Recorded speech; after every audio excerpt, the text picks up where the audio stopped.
How well do you communicate with your partner? Do you have issues in that area? I find lately we've been struggling with communicating, and it's funny because we started off being such great communicators with each other. Right? We hash shit out when there's an issue. We lay it all out on the table and we talk about it. Yes, we've always been really good at that.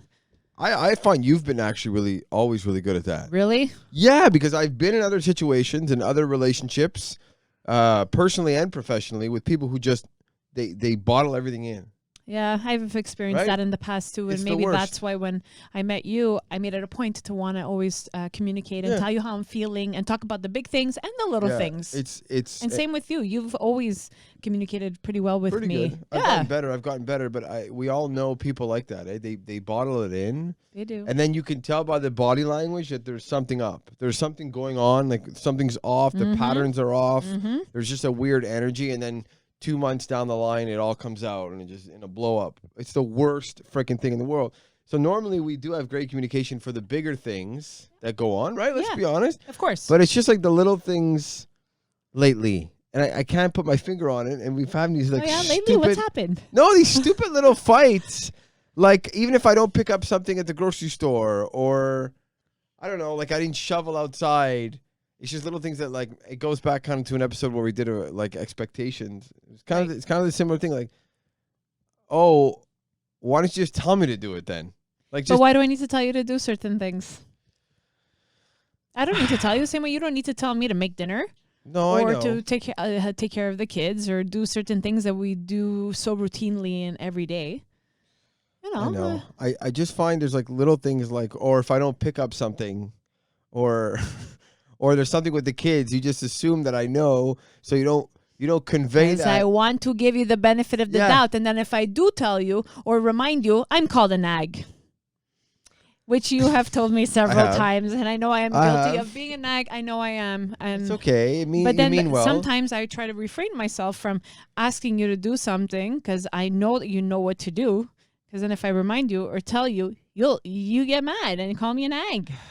And then I feel bad that I have had to repeat myself. I guess I just wish sometimes the dialogue was conveyed and said like, hey, babe, I don't know, change the garbages, for instance, which you have I do tell you that. And I'm lately. Perfectly capable of taking out the garbages too. It's just I leave it up to you for some reason.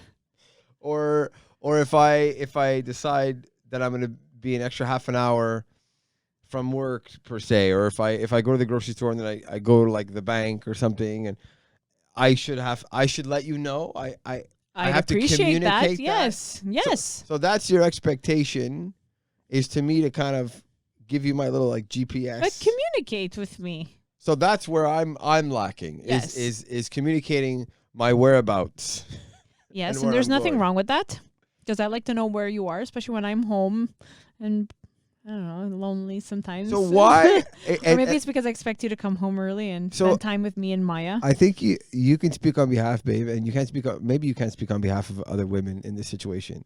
But when your husband or your boyfriend or whatever, or your partner finishes work and you know they don't come home like instantly, does that bother you? And even if it's like in the middle of the day, because I have different hours, and if I could be home like at 10 or I come home at 11, it's because I think it's the principle, right? Like you just don't know what I'm doing.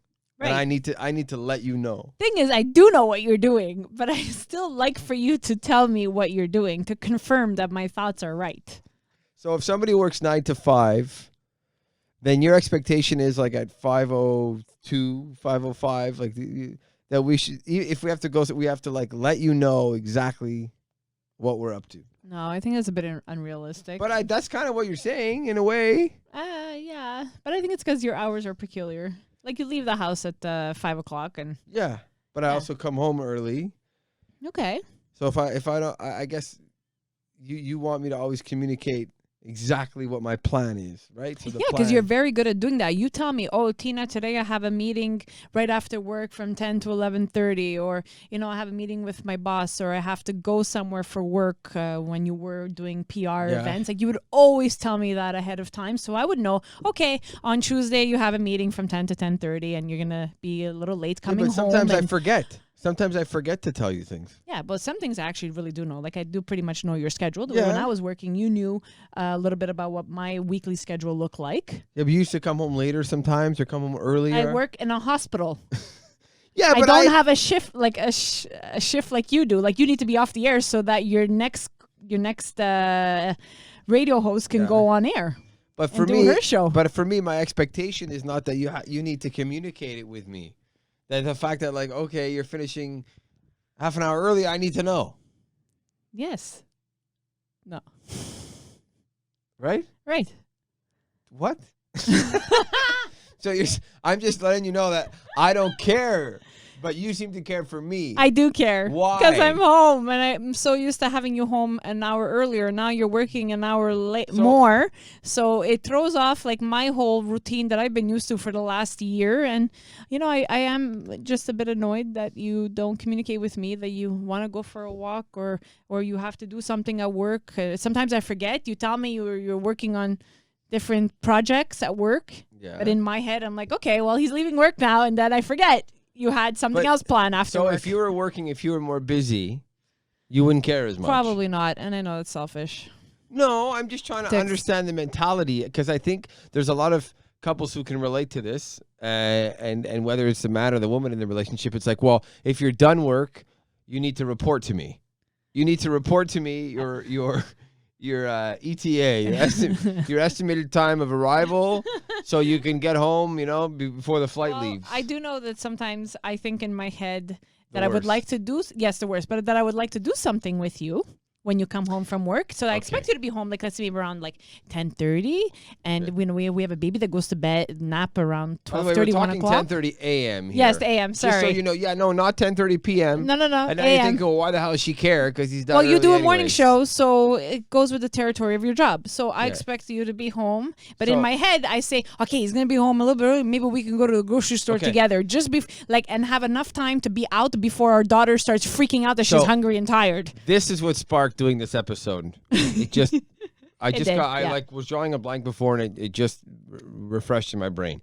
It was That's last exactly week. the reason why we're having this conversation. Because I came home late and I said, okay, babe, well, what's the big deal? If I'm home at 10:30, 11, 11:15, like, how does it affect your day? And you said, well, what if I wanted to go to the store with you or do something with you and go for a walk? And it's a Friday. But I wanted to go for a walk, or I wanted to go to Fairview now that the malls are open with you and Maya. Okay, and I said, well, how the hell am I supposed to know that? You couldn't have. Aren't you a mind reader? No, okay, screw that. I have good instincts, you do. Good you intuition. Really but remember now? Yes, I do remember. I said, babe, I remember exactly. Why didn't you last night before going to bed, or even sometimes when you're awake when I leave, like, hey, babe, I'm thinking today, maybe when you're done, why don't you try to come home right away so we can go do something with our daughter? But then why do I have to tell you to come home? Okay. Well, because there needs to be kind of a reason. So why do you have to have a reason to come home? I'm just saying, if you have plans, how the hell am I supposed to know that? Yeah, but sometimes I think of plans, but they're not exactly. I'm not exactly able to put them into place because I don't know what the morning is going to look like with a 1-year-old. Fine, but I guess what I'm trying to say is, at least even text me in the morning and say, babe, I was thinking maybe we can go to the store. So try to leave. Okay. So I'll tell you what. Next time I will do that. Because I don't like bothering you during your show. Sometimes I go your whole show without texting you. But next time I will make it a point to write to you or to talk to you in the morning or the night before and be like, this is what I'd like to do tomorrow if possible, or in the coming days. Like, I'm not trying. What do you think? I'm not trying to give you a lecture because I make a lot of stupid mistakes too. But all I'm saying is that that's a good idea. It's just we got into. Sometimes I just expect you know what I'm thinking. That's you go. Problem. Thank you. And I'm sure that a lot of people can relate to me and have been in this position, and that unfortunately causes some arguments in relationships. Yes. And it does. You just admitted it. I know it does. Because communication is key. It's essential. No communication, you do not have a relationship. There you go. She said it. You heard it here first. But literally, It's funny you say this. It's the basis of all relationships, communication. I like how you're admitting it on the record. I am, but you did start off this podcast saying that we do communicate well for the big things, the money, the kids, the decisions, the house. That we're good. It's 100%. These stupid, petty little 100%. Everyday problems that come up that we don't communicate the best, not the petty stuff. And I've always been guilty of that. And now that we're talking about it, I can see myself I have done it in the past in previous relationships, and it didn't work out well. You know, and I was with a guy who kept things bottled up, and then next thing, 6 months later, he would blow up, and I'm no, I don't do that. Okay, where did this come from? Like, why didn't you just tell me this ahead of time? But you know, I did have problems communicating the little day-to-day details sometimes, because I would expect that the man that I am with, especially you, who are so good at reading my mind, to know what I am thinking. Babe, you can't say you're so good at reading my mind. You're good at reading my mind. That's what I said. Yeah, but I don't know if that's even true. I sometimes I know how you're good. Yeah, because when you're with somebody so much, you kind of know their body language and the chemistry. You can kind of sense things. But how the hell am I supposed to know that? She wants to go out later on in the morning. Like, I don't know. So I think if little things like that we can work past. Yes. And what about my indecisiveness lately? It's unlike you. And it's funny because Tina's always been one to make decisions like efficiently. She's always been really good at that. But lately it's funny because you've kind of been almost like consulting me, so to speak. Okay. Like, well, yeah, we're like consulting you. Wow. We're like business owners. Okay. It's like we run a business here, running a family, right? You have decisions about the house and the kids, and you've been consulting me, and maybe you go through this with your partner. You consult me and you discuss things. You go, okay, babe, what do you think? What should we do here? What color should this be? And then we make the decision. It's final. And then we've communicated well and everything's good. And at least we think we do. Yeah. Then the next day, you wake up, you change your mind. You pick something that we completely didn't discuss. And you're like, well, I don't know anymore. I don't like it. I'm like, so what the hell did you ask me for? Well, I don't know. In that moment, I wanted to talk to you about it. And then the next day, I changed my mind because I've been a little bit indecisive lately. I don't know what it's been. Lack of sleep, the pandemic. I don't know.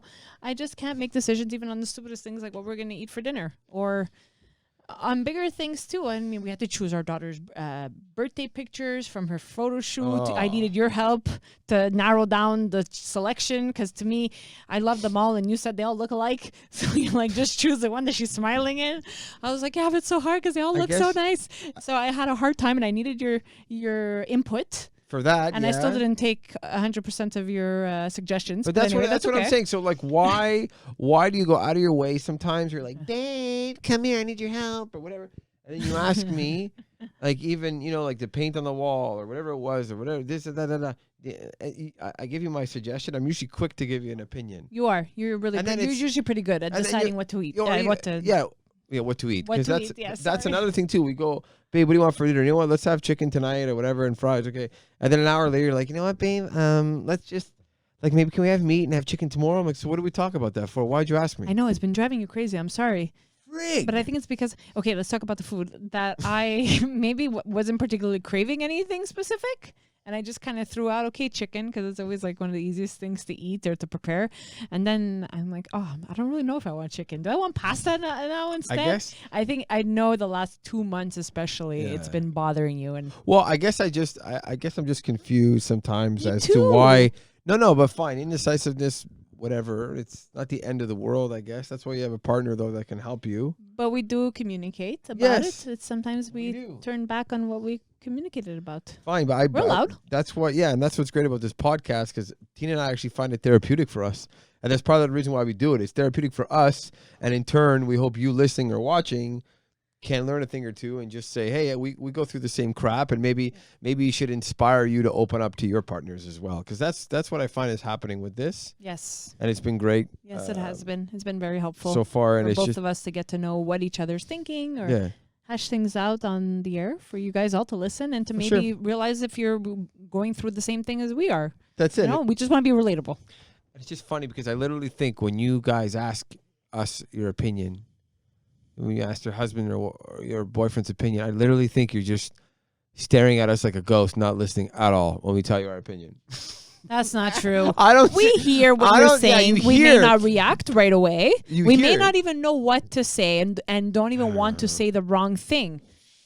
You hear, but do you listen? There's a difference. Yes. We hear, we listen. But again, we don't always respond. Right, ladies? We don't always respond back. Anyways, I just find we need time to reflect and think about what's the right way to address what you're saying. So yeah, Okay. exactly. I'm sounding like a social worker right now. No, Sorry. yeah, I know. Yeah, She's a social worker, by the way, if you don't know. But it's funny because what we learned from doing this episode and communicating and things we've talked about before recording this was just little things like that. Like, if I have to do something after work, yeah, maybe if you feel more comfortable going about your day, then if it means a lot to you, then I will do it.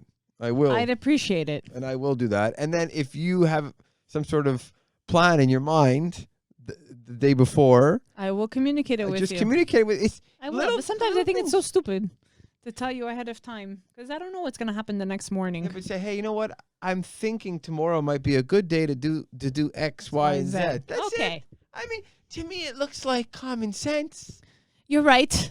But then again, you might say, well, it's common sense to check in with your wife if you're done work and you have something to do. So you know what? It goes both ways, right? I guess it's being part. If you commit yourself to somebody else and you share your life together and you do all kinds of things like eating together and raising kids together, I guess it does make sense that I should check in with my boss, who my boss needs I am to not know. your boss. But yet our daughter does say yes, boss to me because she probably heard it from you. It's like if you're going to do overtime or something, you need to the boss needs to know, right? Well, don't I tell you when I was at work and if I had to stay later, I would text you and or call you and be like, look, I got to stay at work a little bit longer. I'm sorry. You know, you're in charge of making dinner. I didn't even know what time you finish. 4, 5, 5:30. I think on paper I'm 8 to 4, but I never knew. I never knew my hours either. I would just work until I was like, okay, I'm done. I'm done for today. I was just like, I don't care. If I get an extra hour to myself, I'm good. So you know what? I never. Oh, aren't you lucky getting an extra hour to yourself? This was before we had kids. Anyway. Good save. But you know. You know how many times I find you out? I'm looking through the window and I see your car parked and I'm like, for sure he's on his phone. He just wants another 10 minutes or so to do whatever you're doing before walking into the house. God. And you know, I catch you all the time. I hear the car because it's so loud. No, I've learned to lower it now. I try not to be obvious, but you hear everything through. But I hear everything, and I see the car. Our house is small. Like I see when you pull into the driveway. You know what? I'm sure you've noticed other dads in the daycare parking lot just on their phone. They are. Taking deep I've breaths. spotted them too. I know you have, because we're just like, that's why when I go get Sia, I'm like, you know what? I'm just going to wait 5 minutes. It's only 4 o'clock. And then I'm expecting you to come home at a certain time because I got to prepare dinner. And I'm like, where are they? And you get mad at me for not telling you that. It's going to take longer. I know what you're doing. The thing is that I know. And I know that when you leave work late, it's because you go for a walk or you're just hanging out with your colleagues. That's okay. You want peace of mind. That's what you are doing. Sometimes just okay, but let me know that you're going to come home an hour later. Basically, you want to know I'm not dead, right? Yeah, that's all the time. I always think you're dead. I get it. That's my problem. But anyway, we hope we've helped you with this podcast. And we were talking about food before. We got to mention our friends at Steak Bleu, who are a sponsor of this podcast. We love them so much. And if you've never tried them, please do yourself a favor and try it. If you're in the Montreal or Laval surrounding areas, South Shore. They deliver on Fridays, sometimes Saturdays, I think too. And they'll knock off 10% if you go to their website, steakbleu.ca, and you type in FAST10 for your first order. And you can check it out. You can go on their Instagram. You can go to steakbleu.ca, all types of meats. It's fresh. It's a local company. And during the pandemic, they've really come through because a lot of us were even scared to go to the grocery store at one point. And you're getting fresh meat. Cut meats and chickens and pork, minced meat. I mean, everything you can think of. If you have meat lovers in the house. This is your place to go. Yeah, if you're vegan, well, don't worry about it. Okay. Yeah, don't worry about it. Just worry about it. If you have a friend or family member, refer them to Steak Bleu. Yeah, exactly. Right. So thank you for listening. Okay, we appreciate it. Thank you. We do. Thank you. And don't be shy to communicate with us. Okay. Don't. I love you. No, but I mean, that too. But I mean, communicate like a message, like a DM or whatever. All right. Yes. Communicate to us. Don't be shy. Don't hold it in. Just let it out. Okay, whatever you think of the podcast. It's therapeutic. We really do believe that. It does feel good. We'll talk to you soon. Talk to you soon. Bye. Bye.